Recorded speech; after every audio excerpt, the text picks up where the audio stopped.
ہاں یہ انہوں نے ضرور کہا ہے کہ یہ سیٹیں چھوڑی نہیں جا سکتی، کیسے ہی چھوڑ دیں۔ یہ بڑا امپورٹنٹ ہے۔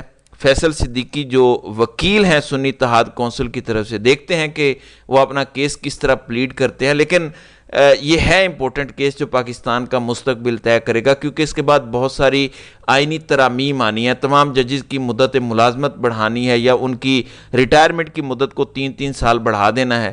یہ آئینی ترمیم آئے گی، اس آئینی ترمیم میں ججز کے تقرری اور تبادلے کے معاملات بھی تبدیل کیے جائیں گے جوڈیشل ریفارمز کے نام پر، اور جو آئینی ترامیم ہوں گی جب تک قاضی صاحب بیٹھے ہیں اس پر کوئی ہاتھ نہیں ڈال سکتا۔ منصور علی شاہ کا بھی ویسے ذہن یہی ہے، جب ایک پارلیمان نے کوئی قانون سازی یا ترمیم کر لی تو پھر ہمیں چھیڑنا نہیں چاہیے، یعنی وہ سمجھتے ہیں کہ پارلیمنٹ بے شک فارم 47 پہ آئی ہو، بے شک ڈاکے اور جھوٹ دھوکے سے آئی ہو، وہ اپنے ڈاکے کو بچانے کے لیے کچھ بھی کریں وہ جائز ہے۔ ظاہر ہے یہ ایک بہانہ ہے اسٹیبلشمنٹ کو خوش کرنے کا۔ یہ کیس ہے جس نے پاکستان کے مستقبل کو ڈیفائن کرنا ہے، اور اس رجیم نے اگر چلنا ہے تو اس کیس میں فیصلہ قاضی صاحب اپنے حق میں کروا لیں گے، اور اگر قاضی صاحب کے خلاف فیصلہ آ گیا تو یہ نظام نہیں چل سکتا، اور اس سال کے اینڈ تک یہ نظام گر جائے گا۔ عمران خان کو یا تو سیٹیں واپس ملیں گی یا پھر معاملات مذاکرات کے ذریعے نئے الیکشن کی طرف جائیں گے۔ تو یہ کیس ہے جس پر آپ نے نظر رکھنی ہے۔ دوسری جانب علی امین کی عمران خان سے ملاقات ہوئی ہے جو پہلے نہیں کرنے دی جا رہی تھی، اور عمران خان کا کہنا ہے کہ ایجنسیاں ملاقات نہیں کرنے دے رہی علی امین سے۔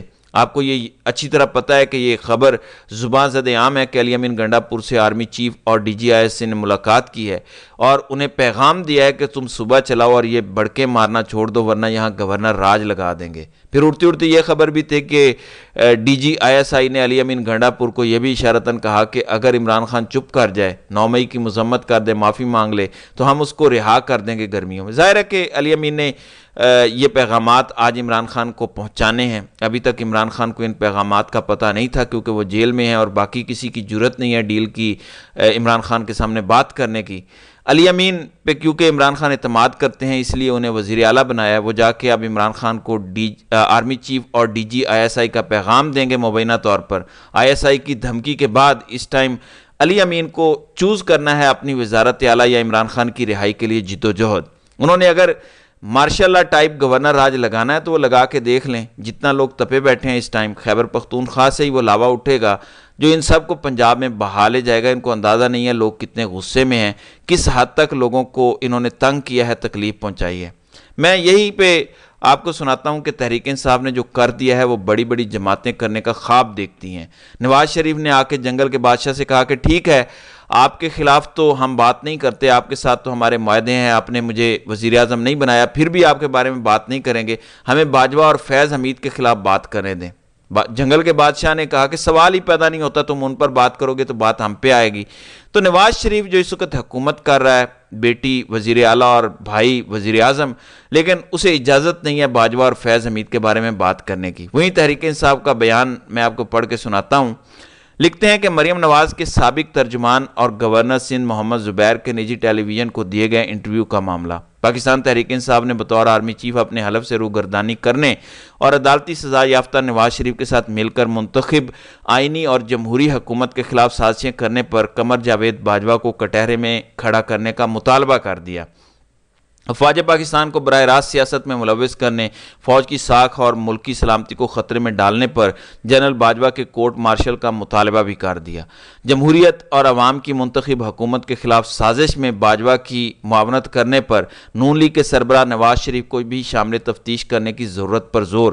ثابت ہو گیا کہ جاتی عمرہ کے قزاق آئین، قانون، جمہوریت اور عوام کے ووٹ کی حرمت کے خلاف رچائی جانے والی ہر سازش کے مرکزی کردار ہیں۔ جنرل باجوہ ہر لحاظ سے ایک قومی مجرم ہے جس نے اپنے ذاتی مفاد کے لیے بحیثیت ادارہ فوج، ملک، آئین اور جمہوریت کو داؤ پر لگایا۔ رجیم چینج سازش سے اب تک سامنے آنے والے تمام شواہد اور شہادتیں جنرل باجوہ کے گھنونے کردار پر دلالت کر رہے ہیں۔ ایک کے بعد دوسری شہادت یہ واضح کر رہی ہے کہ جنرل باجوہ ملک کو درپیش سیاسی، آئینی، جمہوری اور معاشرتی نظام کے بحران کا براہ راست ذمہ دار ہے۔ واشنگٹن میں پاکستانی سفیر کے بھجوائے گئے سائفر کے متن منتخب جمہوری حکومت کا تختہ الٹنے کی سازش اور اس سے جڑے واقعات کے بعد مریم نواز کے ترجمان کی شہادت جنرل باجوہ کو ایک غیر آئینی، غیر قانونی اور خلاف منصب ایمبیشنز پر مہر تصدیق ثبت کرتی ہے۔ مریم نواز کے ترجمان کی شہادت نے رجیم چینج سازش کے اہداف، طریقہ کار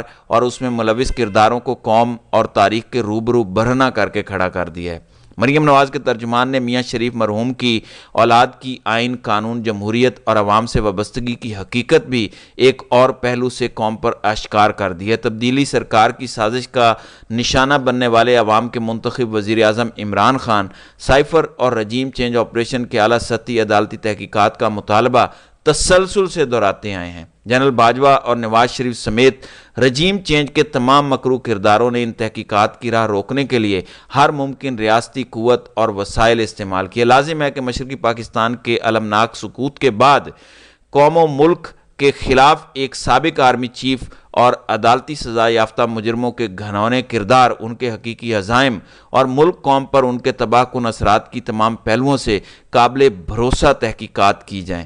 chief justice of Pakistan Maryam Nawaz کے ترجمان زبیر کے بیان کا از خود نوٹس لے اور ملکی دستوری اور جمہوری تحریک کے اس شرمناک باب کے مفصل اور بے لاگ تحقیقات کے ذریعے جنرل باجوہ، نواز شریف اور ان کے ساتھی مجرموں کے کڑے محاسبے کا بیڑا اٹھائیں۔ تحریک انصاف ان قومی مجرموں سے کسی قسم کی ساز باز کرے گی، نہ ہی انہیں اپنے حقیقی انجام سے فرار کی کوششوں میں کامیاب ہونے دے گی۔